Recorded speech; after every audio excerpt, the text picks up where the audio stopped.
akan berbincang kembali mengenai wisuda Fakultas Kesehatan Masyarakat dan menyongsong masa depan untuk sarjana kesehatan masyarakat.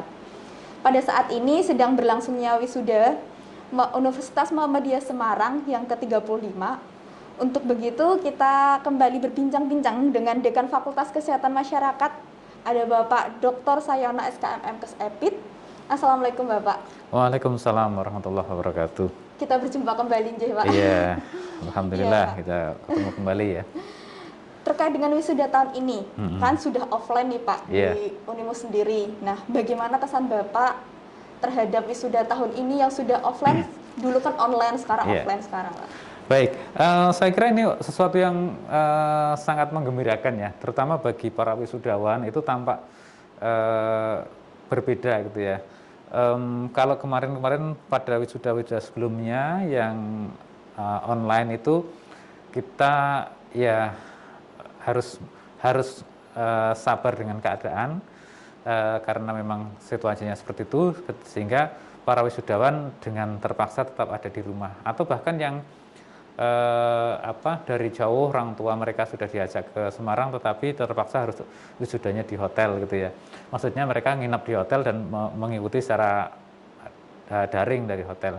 Nah, kali ini sesuatu momentum yang luar biasa. Situasinya sudah mereda, COVID-19, kemudian Semarang berada pada level 1 sehingga kita bisa wisuda daring terbatas ya, dengan tetap menerapkan protokol kesehatan yang ketat. Ini membuat rasanya proses pendidikan yang sudah berakhir dilengkapi dengan kesempatan yang menyenangkan. Mereka bisa mengajak orang tua mereka untuk bercengkrama di lingkungan kampus, berfoto-foto, selfie sana sini, kemudian juga mengikuti wisuda dengan tertib, dengan tahapan-tahapan yang disesuaikan supaya proses itu berjalan lebih cepat dan lebih rapi.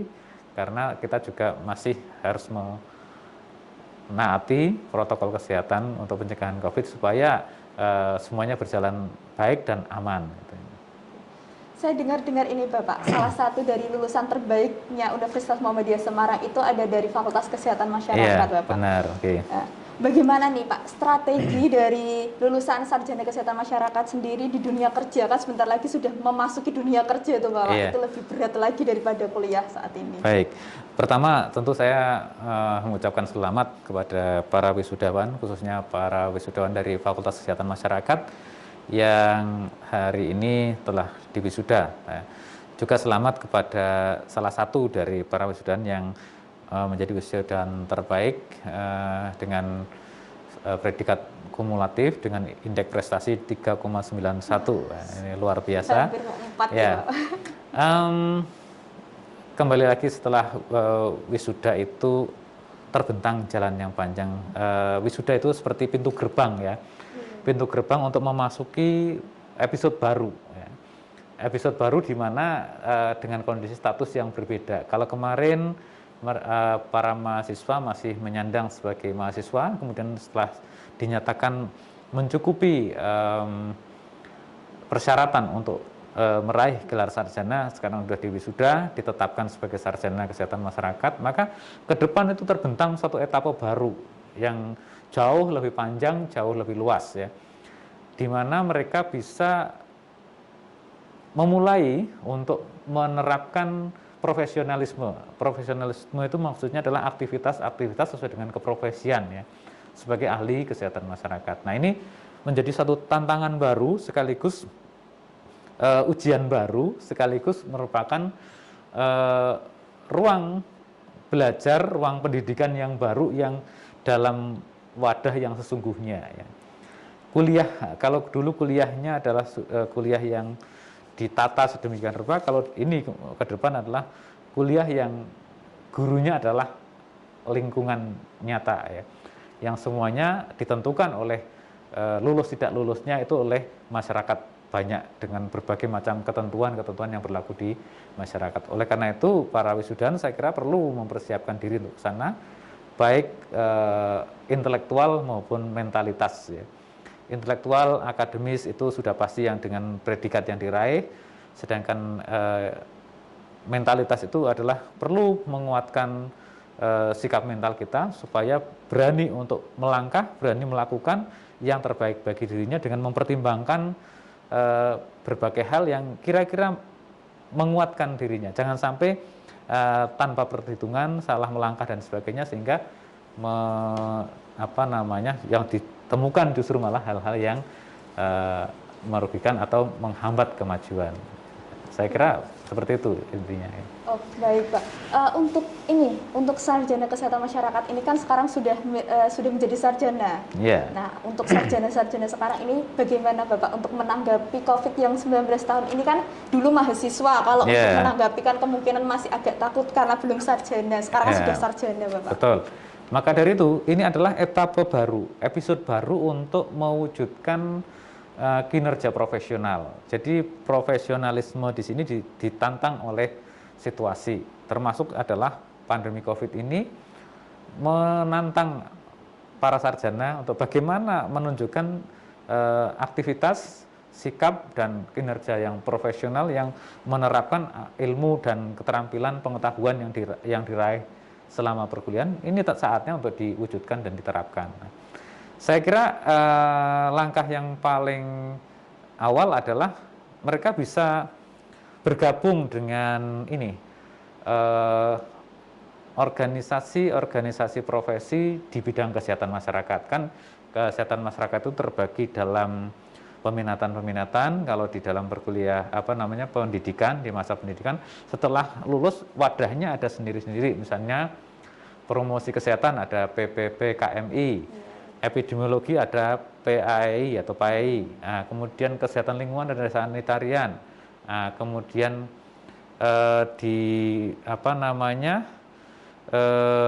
kesehatan kerja ada PAKI gitu. Nah, segera merapat ke wadah-wadah tersebut supaya bisa memperoleh pengakuan. Dalam konteks praktisnya adalah bisa memperoleh mengurus STR dan sebagainya di situ, sehingga mereka bisa memanfaatkan momentum-momentum yang ada dengan sebaik-baiknya ya. Ini jika ingin melalui jalur-jalur di bidang formal, di bidang pemerintahan ya. Tapi kalau memang mau menempuh jalur yang swasta, tentu ini jauh lebih luas dan lebih fleksibel. Tetapi paling tidak mereka bisa berkembang dengan meningkatkan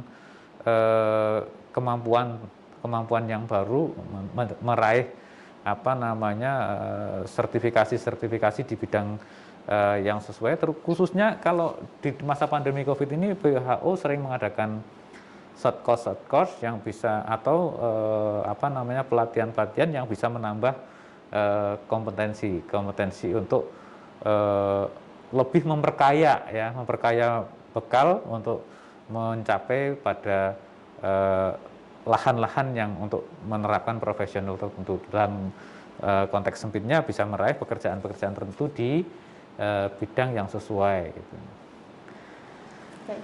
Untuk Mas wisudawan kan sudah wisuda Pak, itu kan membutuhkan banyak pengalaman yang banyak ya Pak. Nah, itu bagaimana strateginya Pak untuk beliau bisa untuk bekerja terus untuk terjun ke lapangan? Apakah mempunyai strategi untuk wisudawan ini? Ya,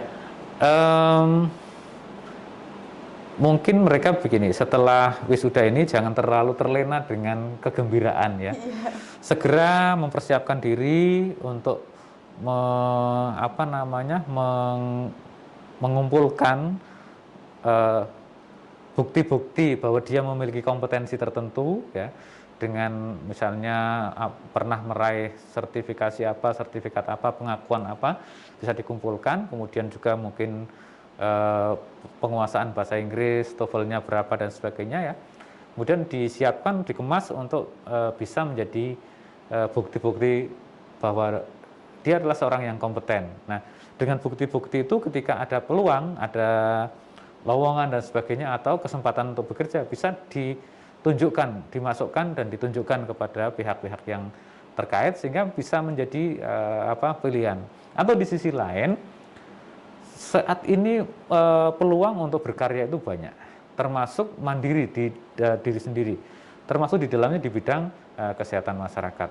Ada mungkin yang tidak pernah terpikir bahwa dengan kemampuan berbahasa Inggris, dengan kemampuan analisis data, dengan kemampuan metodologi itu bisa lembaga-lembaga internasional yang bergerak di bidang COVID-19 ini bisa menjaring mereka-mereka yang kompeten di situ ya, untuk menjadi manajer-manajer di lapangan yang menjembatani antara lembaga-lembaga internasional tersebut dengan kelompok-kelompok masyarakat, baik dari sisi pemerintahan maupun dari swasta. Nah, ini peluang-peluang yang sangat besar karena contoh-contoh yang seperti ini banyak sekali. Belum lagi di perusahaan-perusahaan, belum lagi di lembaga-lembaga internasional yang memang secara formal bergerak dan bekerja sama dengan bidang kesehatan di Indonesia. Gitu. Iya, terima kasih Bapak Sayono sudah meluangkan waktunya sebentar untuk kita berbincang-bincang. Sebelum kita mengakhiri, monggo Bapak kalau mau memberikan statementnya. Ya, baik. Selamat sekali lagi untuk para wisudawan yang di hari ini di wisuda ya. Ini adalah kesempatan emas untuk mewujudkan impian-impian yang selama ini dicita-citakan, untuk mewujudkan profesionalisme di berbagai bidang yang memang disukai dan mungkin diimpi-impikan. Nah, untuk itu perlu satu tahap lagi, memahami dengan jeli celah-celah mana yang bisa dimasuki dan persyaratan apa yang perlu disiapkan, sehingga dengan seperti itu kita bisa meraih secepatnya peluang-peluang yang ada dan segera bisa menerapkan kemampuan-kemampuan profesional. Jangan lama-lama bersukaria dengan wisuda, tetapi bersegeralah untuk memasuki tahapan selanjutnya di episode baru, bekerja ataupun studi lanjut. Ya, saya kira demikian, terima kasih. Iya, terima kasih Bapak. Iya, setelah wisuda ini pintu gerbang sangat lebar ya Bapak Ya, untuk dunia betul pekerjaan. sekali. Ya, terima kasih sudah meluangkan waktu, sudah diberikan izin untuk mewawancarai sedikit Bapak. Ya, sama-sama. Ya, semoga kita bisa berjumpa kembali untuk berbincang-bincang, untuk memberikan ilmu yang lebih banyak lagi ya Bapak. Ya. Ya, terima kasih untuk semuanya. Wassalamualaikum warahmatullahi wabarakatuh. Waalaikumsalam warahmatullahi wabarakatuh.